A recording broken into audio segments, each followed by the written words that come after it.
আমি একটি মেসেজ পেয়েছি। আপনারা জানেন, লোকে আমাকে কিন্তু অনেক কথা বলে, বিভিন্ন ঘটনা, তাদের জীবনে ঘটে যাওয়া ঘটনা। আর হ্যাঁ, একটা ঘটনায় কিন্তু বিভিন্নভাবেই শোনা যায়। একটা পয়সা যেমন বিভিন্ন পাশ থাকে, একটা ঘটনারও বিভিন্ন পাশ থাকে। তো আমি এই ঘটনার একটি নির্দিষ্ট দিক নিয়ে কথা বলবো এবং সম্ভব হলে সে বিষয়ে কিছু মন্তব্যও করব। একজন ভাই বা বন্ধু, তিনি বিয়ে করেছেন, কিন্তু তার স্ত্রীর সাথে তার বাবা মায়ের সম্পর্ক কোনোভাবেই ভালো যাচ্ছে না। তো তাদের মধ্যে বিভিন্ন ধরনের কথাবার্তা, বাকবিতণ্ডা হয়েছে এবং তাদের মধ্যে হয়তো কটু কথাও কেউ বলে ফেলেছে। এখানে কে ঠিক কে ভুল এ বিষয়ে আমি কথা বলতে চাচ্ছি না, এটা আমার পয়েন্টও না। তো এই ভাইয়ের স্ত্রী গর্ভবতী হলেন এবং তার বাচ্চা হলো, এবং তার স্ত্রী তাকে একটি শর্ত চাপিয়ে দিল, আমার বাচ্চা কখনোই তোমার বাবা মায়ের কাছে যাবে না, আমি কোনোভাবেই আমার বাচ্চাকে তোমার বাবা মায়ের কাছে যেতে দেব না। যেহেতু তার বাচ্চা হয়েছে, সে বিভিন্ন ধরনের সমস্যা ও ঝামেলার মধ্যে দিয়ে গিয়েছে, তাই এই অবস্থায় সে তার সাথে আর তর্কে যেতে চায়নি। কারণ সে চায়নি এই অবস্থায় এই ইস্যু নিয়ে তাদের মধ্যে আর কোনো ঝুট ঝামেলা হোক। সে তার স্ত্রীর কথা মেনে নিয়েছে এবং প্রায় 4 মাস বা তারও বেশি সময় ধরে তারা ওই বাচ্চাকে দেখেনি। ওই দাদা দাদি, আর এটা কিন্তু তাদের প্রথম নাতি, তারা তাদের প্রথম নাতিকে দেখতে পারেননি। এবং ওই যে ব্যক্তি, সে বলেছে সে ভেতরে ভেতরে কতটা ভেঙে পড়েছে, পরিস্থিতি কতটা বিগড়ে গেছে, তার অবস্থা কতটা খারাপ। তারা স্ত্রীর সাথে অন্যায় করতে চায় না, আর মা বাবার সাথে অন্যায় করতে চায় না, তারা মধ্যেখানে ফেসে গেছে। তো এখানে যেটা আমি বলতে চাই, আচ্ছা অন্য সবকিছু বাদ দিন, চলুন এটার সাইকোলজিক্যাল দৃষ্টিভঙ্গিটা বোঝার চেষ্টা করি। ধরে নিচ্ছি তার বাবা মা যে করেছেন বা বাবা মা যে বলেছেন তাতে তার স্ত্রী ভীষণ আঘাত পেয়েছেন। ধরলাম এই পৃথিবীর সবচেয়ে খারাপ ও জঘন্য লোক হলেন তার বাবা মা, এবং তারা ওই মেয়ের সাথে কল্পনাতীত খারাপ ব্যবহার করেছেন। আমরা ধরে নিচ্ছি পরিস্থিতিটা এমন, তাই সে আর তাদের ধারে কাছেও যেতে চায় না। টেকনিক্যালি কেউ যদি আপনার উপর অত্যাচার করে, আপনি তাকে বলতেই পারেন যে আপনার সাথে আমার আর কোনো কাজ নেই, এবং এই পরিস্থিতিতে তার স্বামীরই তাকে রক্ষা করা উচিত। আপনি যদি একজন পুরুষ হন আর এটা শোনেন, এবং আপনার স্ত্রী যদি মনে করে আপনার বাবা মা তাকে অত্যাচার করছে, হ্যাঁ, আপনার অবশ্যই আপনার বাবা মার সাথে সর্বোত্তম আচরণ করতে হবে। তবে তার অর্থ এই নয় যে আপনি আপনার বাবা মার সামনে আপনার স্ত্রীকে ঠেলে দেবেন যেন পরিস্থিতি আরো ঘোলাটে হয়। এখানে আপনাকে সেই আচরণ করতে হবে যা ন্যায়সঙ্গত এবং সঠিক। কিন্তু দিনের শেষে এই পরিবারের সদস্যগুলোই কিন্তু আবার একত্রিত হয়, এটা এই বিশ্বাস থেকে যে সমগ্র মানবতা এবং এর মধ্যেকার সম্প্রীতি আরো মজবুত হয় এই বিয়ের বন্ধনের মাধ্যমেই। এবং মানুষদের ভালোবাসা এবং পরস্পর শ্রদ্ধাবোধ খুঁজে পাওয়া উচিত। আমাদের ইসলাম ধর্মে আমরা কিন্তু সম্পূর্ণ অপরিচিতদের প্রতিও শ্রদ্ধাশীল। আমাদের সবচেয়ে ভালো যে সম্পর্কগুলো, এমনকি তা কিন্তু থাকতে হয় অপরিচিত, এমনকি আমাদের প্রতিবেশীদের সাথেও। والجانب وابن السبيل. এমনকি কোরআন বলছে, আপনার সাথে যদি কোনো লোক ভ্রমণও করে, আপনার তার সাথেও সবচেয়ে ভালো আচরণ করতে হবে, তাদের সাথে এহসান করতে হবে। অথচ এখানের পরিস্থিতি এমন যে পরিবারের লোকই একজন আরেকজনের গলা টিপে ধরছে। তবে আমি একটি কথা বলবো, আমি একটা লোককে যতই ঘৃণা করি না কেন, এটা কোনো ব্যাপার নয় যে আমি তাকে কতটা ঘৃণা করি। আমি কিন্তু আল্লাহর বান্দা, আর এই যে বাচ্চাটা, সেও কিন্তু মহান আল্লাহ তাআলারই বান্দা। আর এই যে বাচ্চাটা, তার একটা রক্তের সম্পর্ক রয়েছে তার ওই দাদা দাদির সাথে, এবং আল্লাহর একজন দাস এবং তার বান্দা হিসেবে আমি কিন্তু ওই সম্পর্ককে ছিন্ন করাতে পারি না। কারণ ওই সম্পর্কটা আমি তৈরি করে দেইনি। ওই বাচ্চার মালিকানা কিন্তু আপনার নয়, কোনো বাবা মাই তার বাচ্চার মালিক নয়। ওই বাচ্চাটা আল্লাহর তরফ থেকে একটা উপহার, এবং আল্লাহর বান্দা হিসেবে তারও আলাদা অধিকার রয়েছে। এবং আপনি কোনোভাবেই তার সাথে তার দাদা দাদির সম্পর্ককে ছিন্ন করতে পারেন না। আপনি তাদেরকে পছন্দ করেন না বলে এটা আপনি কখনোই করতে পারেন না, এই অধিকার আপনার নেই। আর আপনি যদি এমনটা করেন তাহলে সতর্ক হয়ে যান, কারণ আল্লাহ ওই লোকদের সম্পর্কে কথা বলেছেন, ويقطعون ما أمر الله به أن يوصل. তারা তা ছিন্ন করলো যা আল্লাহ সংযুক্ত রাখতে বলেছেন, এবং এর মাধ্যমে তারা জমিনের বুকে ফ্যাসাদের সৃষ্টি করলো, তারা বিশৃঙ্খলা ফাসাদের সৃষ্টি করলো, তারা খারাপ কিছুর সৃষ্টি করলো। এবং মহান আল্লাহ তাআলা শুধুমাত্র এটাকে কিন্তু পরিবারের মধ্যে সীমাবদ্ধ রাখেননি। পারিবারিক সম্পর্ক বিচ্ছিন্ন হলে এটা শুধুমাত্র পরিবারের মধ্যে সীমাবদ্ধ থাকে না, এতে সমাজে বিশৃঙ্খলা দেখা দেয়, উচ্ছন্ন যাওয়া মানুষ তৈরি হয়। এমনকি মহান আল্লাহ তাআলা সূরা নিসায় বলেছেন, واتقوا الله الذي تساءلون به والأرحام. তোমরা তাকওয়া অবলম্বন করো আল্লাহর, যার নামে তোমরা একে অপরের কাছ থেকে জিনিসপত্র চাও, এবং গর্ভের সম্পর্কের ব্যাপারে সচেতন থেকো।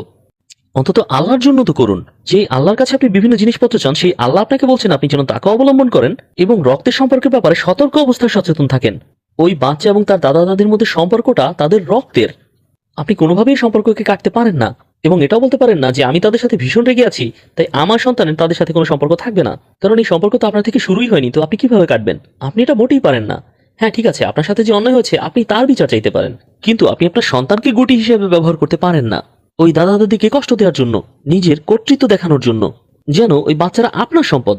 না কোনো পুরুষের এমনটা করা উচিত, না কোনো নারীর এমনটা করা উচিত। আমাদেরকে আল্লাহর ব্যাপারে সচেতন থাকতে হবে।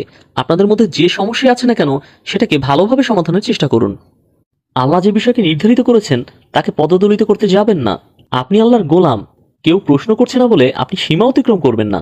এবার আমি কয়েক সেকেন্ড স্বামীদের সাথে কথা বলতে চাই। আপনার স্ত্রী যদি এমন করে তাহলে আপনার পরিস্থিতি নিয়ে আমি সত্যিই দুঃখ বোধ করছি, কারণ আপনার স্ত্রীর আবেগগুলোকে দেখতে হচ্ছে, সে কি ফিল করে সে ব্যাপারে আপনাকে সতর্ক থাকতে হচ্ছে। আপনার স্ত্রী তার দিক থেকে ঘটনাকে বর্ণনা করছেন, আবার বাবা মায়ের কাছে গেলে তারা তাদের দিক থেকে ঘটনাকে আপনার কাছে বলছেন, এবং আপনি সবের মধ্যেখানে পড়ছেন। আমি যদি তাদেরকে বোঝাতে যেতাম, আমি যদি আমার বাবা মাকে কোনোভাবে বোঝাতে চাই, তারা সাথে সাথেই বলবেন যাও এই কথাগুলো গিয়ে তোমার স্ত্রীকে শোনাও। আর কোনোভাবে যদি এ বিষয়ে আমি আমার স্ত্রীর সাথে কথা বলতে যেতাম যে দেখো হয়তো তুমি একটু বেশি করছো, বা এই ব্যাপারটা হয়তো আমাদের আর একটু ভাবা উচিত, ও তুমি তোমার বাবা মার পক্ষ নিয়ে ফেলেছো, আমি জানতাম তুমি এটা করবে, এই উভয় পক্ষের কথা আপনাকে পিষে ফেলবে, কারণ আপনি সমঝোতার মানুষ। তো তাৎক্ষণিকভাবে এক্ষেত্রে আপনি যেটা করেন যে ঠিক আছে, এত নাটকের দরকার নেই, সে যা চায় তাই হোক, তার সাথে এত বুঝ ব্যবস্থা, এই সমঝোতা, এসবের কথা বলে কোনো লাভ নেই। আমি আমার জীবনে এই ঝামেলাগুলোকে আর নিতে পারবো না। আমার আরো অনেক দিকে খেয়াল রাখতে হবে, আমার কাজ রয়েছে, আমার কত কিছুর খরচ, কত কিছুর বিল, বৃদ্ধ বাবা মায়ের দেখাশোনা, আমার কত ধরনের দায়িত্ব কর্তব্য রয়েছে। আমার জীবনে আমি সব ড্রামা চাই না। তোমাদের যা যা ইচ্ছা করো, শুধু আমাকে এর মধ্যে টেনো না। নিজেকে এর মধ্যে থেকে বাইরে রেখে আপনি ভাবছেন আপনি আপনার জীবনের চাপ কমাবেন, কিন্তু আসলে এটা আপনার জীবনের চাপকে আরো বাড়িয়ে দেবে। আপনার জীবনে আরো অনেক নাটকীয়তার অবতারণা হবে। মাঝে মধ্যে আপনাকে শক্তভাবে বলতে হবে, দেখো আমি তোমাকে ভালোবাসি, শ্রদ্ধা করি, এবং আমি তোমাকে সবসময় রক্ষা করব। তবে এই বাচ্চারা তাদের দাদা দাদির সাথে দেখা করবে, এবং এই ব্যাপারটা পরিবর্তিত হবে না।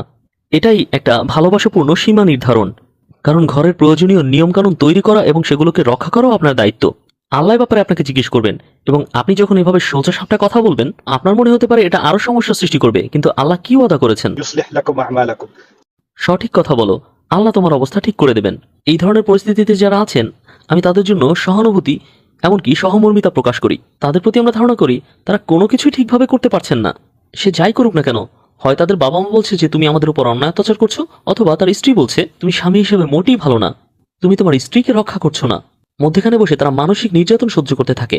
আমি এই পরিস্থিতির অনেক লোককেই চিনি যারা মাদক ও নেশায় জড়িয়ে গেছেন, শুধুমাত্র এই পরিস্থিতির জন্য অথবা অন্য কিছুতে জড়িয়ে গেছেন। I don't justify their vices, কিন্তু এ ধরনের দুশ্চিন্তা, এ ধরনের চাপ যখন সাধারণ ঘটনা হয়ে যায়, আর ছেলেরা যখন এ নিয়ে কথা না বলে, তাদের এ নিয়ে কথা বলার মতো কেউ নেই, তাদের কোনো সাপোর্ট নেটওয়ার্ক নেই, আমরা শুধুমাত্র তাদেরকে ধৈর্য ধরতে বলি, অথবা তাদেরকে বলি যে তুমি তাদের চেয়েও আরো বেশি ভাবে এগুলো শুরু করো। Right? তুমি যদি গরম হয়ে যাও তাহলে অন্য সবাই ঠান্ডা হয়ে যাবে, এভাবেই অন্য সবাইকে ঠান্ডা করতে হবে। তুমি সবার উপরে গরম থাকো, যেন অন্য কেউ আর গরম দেখানোর সুযোগ না পায়। অথবা বাইরে যাও এবং নিজের কাজ করো, যা ঘটছে তাকে ঘটতে দাও, নিজেকে মানিয়ে নাও। পরিস্থিতিগুলো এমনই হয়ে গেছে। আমি দোয়া করব যে পুরুষরা শুনছেন, যে ভাইরা আমার কথা শুনছেন, আপনার উপর যে পক্ষ থেকে প্রেশার আসুক না কেন, সেটা হোক আপনার পিতামাতা, আপনার স্ত্রী, অথবা আপনার সন্তান, আপনারা সাহসিকতার সাথে এটাকে সামলান, সুস্পষ্টভাবে এবং আবেগতাড়িত না হয়ে। যেটা ন্যায়, সত্য ও সঠিক, দৃঢ়ভাবে ওটার পক্ষ অবলম্বন করুন এবং ওটাকে সমর্থন করুন। এখানে এটা ভাববেন না যে তাদের কেমন লাগলো, এখানে তাদের কেমন লাগলো এটা আপনার মুখ্য বিষয় নয়। আপনার সঠিক কাজ করা এবং তাদের ভুল কাজ এবং তাদের নিজেদের থেকেও মাঝে মধ্যে তাদেরকে বাঁচানোটা আপনার মূল কাজ। আপনার ওই স্ত্রী যাকে আপনি বলছেন না, তারা অবশ্যই তাদের দাদা দাদির সাথে দেখা করবে, আমার সন্তান অবশ্যই তাদের দাদা দাদির কাছে যাবে, কারণ এটা তাদের অধিকার। আপনার স্ত্রী হয়তো এখন আপনাকে ঘৃণা করবে, কিন্তু বিচার দিবসে সেই আপনাকে ধন্যবাদ দেবে এই পাপ থেকে বাঁচানোর জন্য। এমনটাই ঘটবে। তাই আমাদের এক পা পিছিয়ে এসে পরিস্থিতিকে বিবেচনা করতে হবে এবং চিন্তা করতে হবে, আর আমাদেরকে একজন সাহসী মানুষে পরিণত হতে হবে। এবং এই ধরনের পরিস্থিতিতে আপনাকে সাপোর্ট দেওয়ার জন্য আপনার সঠিক সাপোর্ট নেটওয়ার্ক নির্বাচন করতে হবে। আমার ভবিষ্যতে ইচ্ছা আছে এমন একটা জায়গা বানানোর, যেখানে মুসলিম পুরুষরা এসব বিষয় নিয়ে একে অপরের সাথে আলোচনা করতে পারবেন, যেন একে অন্যের কাছ থেকে সহযোগিতা পেতে পারেন। যেমন প্রত্যেক লোকেরই ইমোশনাল এবং সাইকোলজিক্যাল সাপোর্টের দরকার হয়, আমার মনে হয় এখানে মুসলিম পুরুষদের জন্য একটা বড় ঘাটতি রয়েছে এ ধরনের সমস্যা, এ ধরনের চাপ থেকে পরিত্রাণ পাওয়ার ব্যাপারে সাপোর্টের ক্ষেত্রে। সকল চাওয়া পাওয়া, সকল প্রেশার এবং সকল দায় দায়িত্বের সাথে তাল মিলিয়ে চলতে হবে। আমার দোয়া সবসময় আপনাদের সাথে আছে, এবং আমি আশা করবো এই ধরনের সমস্যা ও ক্রাইসিসে আপনারা যেন সঠিক পথে চলতে পারেন। আল্লাহ আমাদের সকল ধরনের ফিতনা থেকে রক্ষা করুন। ভিডিওটি দেখার জন্য ধন্যবাদ। ও আমি কিন্তু গাড়ি চালাচ্ছি না, এটা কিন্তু পার্ক করা। আর শেষবারের মতো